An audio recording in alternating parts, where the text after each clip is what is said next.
गुरु प्यारी सात संगत जी, राधा स्वामी जी।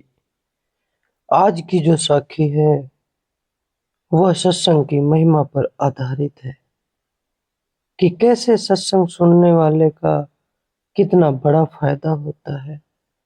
एक चोर था जिसने सत्संग के एक वचन सुन लेने से कैसे उसने चोरी करनी छोड़ दी।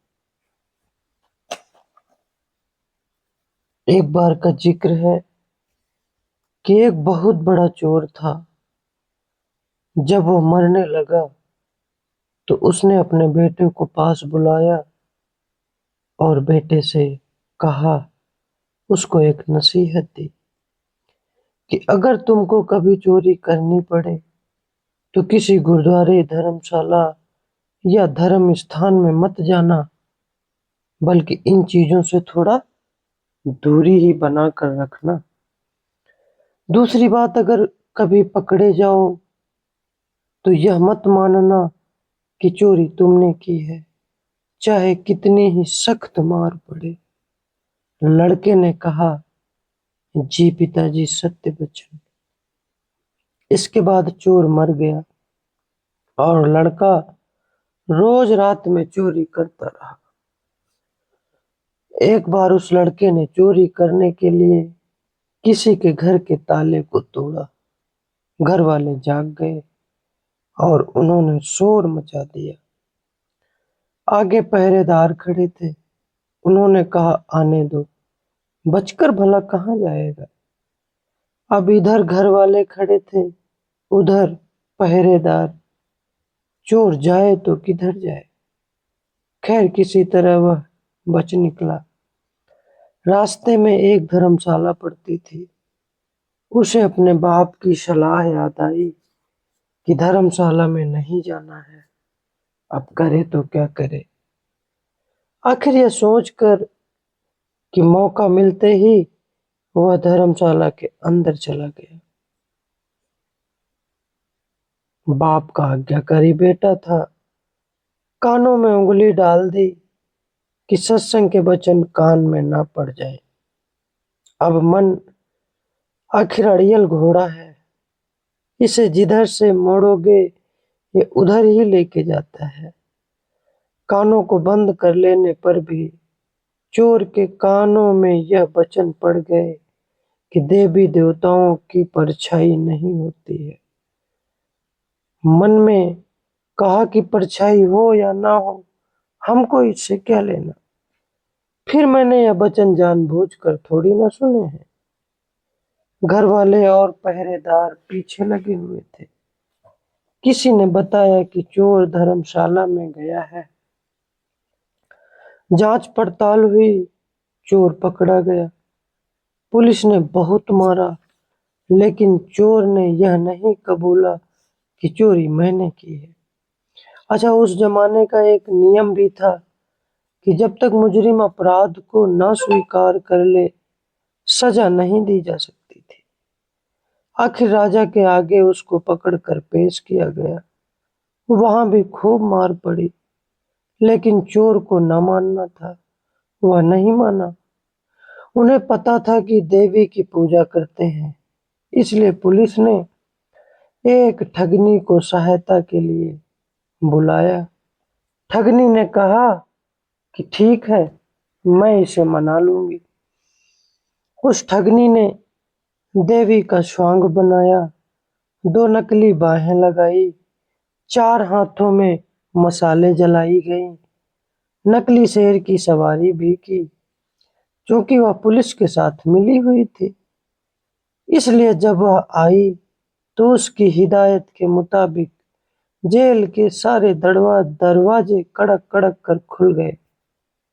जब आदमी किसी मुसीबत में फंस जाता है तो अक्सर अपने इष्ट देव को याद करता है। इसलिए चोर देवी की याद में ही बैठा था कि अचानक दरवाजा खुल गया और अंधेरे कमरे में एकदम रोशनी हो गई।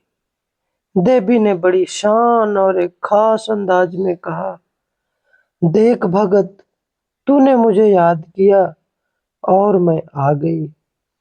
तूने बड़ा अच्छा किया जो चोरी नहीं बताई। तूने अगर चोरी की है तो मुझे सच सच बता दे, मुझसे मत छिपाना। मैं तुझे फौरन आजाद करवा दूंगी। चोर देवी का भगत था। अपने इष्ट को सामने खड़ा देखकर बहुत खुश हुआ।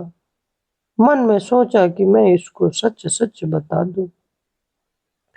अभी वह बताने को तैयार ही हुआ था कि उसकी नजर देवी की परछाई पर पड़ गई। उसने देखा कि इसको तो परछाई है। समझ गया कि यह देवी नहीं है, छल है। यह सोचकर वह सच कहते कहते रुक गया और बोला, माँ, मैंने चोरी नहीं की। अगर मैंने चोरी की होती तो क्या आपको पता ना होता? अब ठगनी के कहने पर जेल के कमरे के बाहर बैठे पहरेदार चोर और ठगनी की बातचीत नोट कर रहे थे। उनको और ठगनी को विश्वास हो गया कि यह चोर नहीं है। दूसरे दिन उन्होंने राजा से कह दिया कि यह चोर नहीं है। राजा ने उसको आजाद कर दिया। जब चोर आजाद हो गया तो सोचने लगा कि सत्संग का एक वचन सुना तो जेल से छूट गया। अगर सारी उम्र सत्संग सुनता तब क्या होता? जब यह ख्याल आया तो रोज सत्संग में जाने लगा। किसी पूर्ण महात्मा की शरण ले ली। चोरी का पेशा हमेशा के लिए छोड़ दिया और महात्मा बन गया। इसलिए सत्संग के बराबर न कोई गंगा है, न कोई जमुना है और न ही कोई अन्य तीर्थ स्थान है। कलयुग में सत्संग ही सबसे बड़ा तीर्थ है। आज की साखी से हमको यह प्रेरणा मिलती है कि हमें सत्संग जरूर जाना चाहिए, क्योंकि हम जन्म जन्मांतरों से इस मृत्यु लोक में भटक रहे हैं। हमें यहाँ से जाने का कोई रास्ता नहीं पता चला।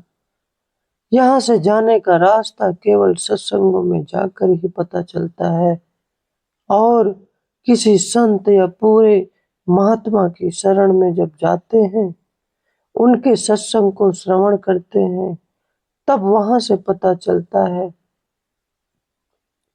कि हमारे जीवन की सच्चाई का आधार क्या है। इसलिए हमें भी चाहिए सत्संग से कभी भी अपने आप को नहीं विमुख होने देना है। गुरु प्यारी साध संगत जी, हम आपको अगले वीडियो में एक नई साखी के साथ मिलेंगे।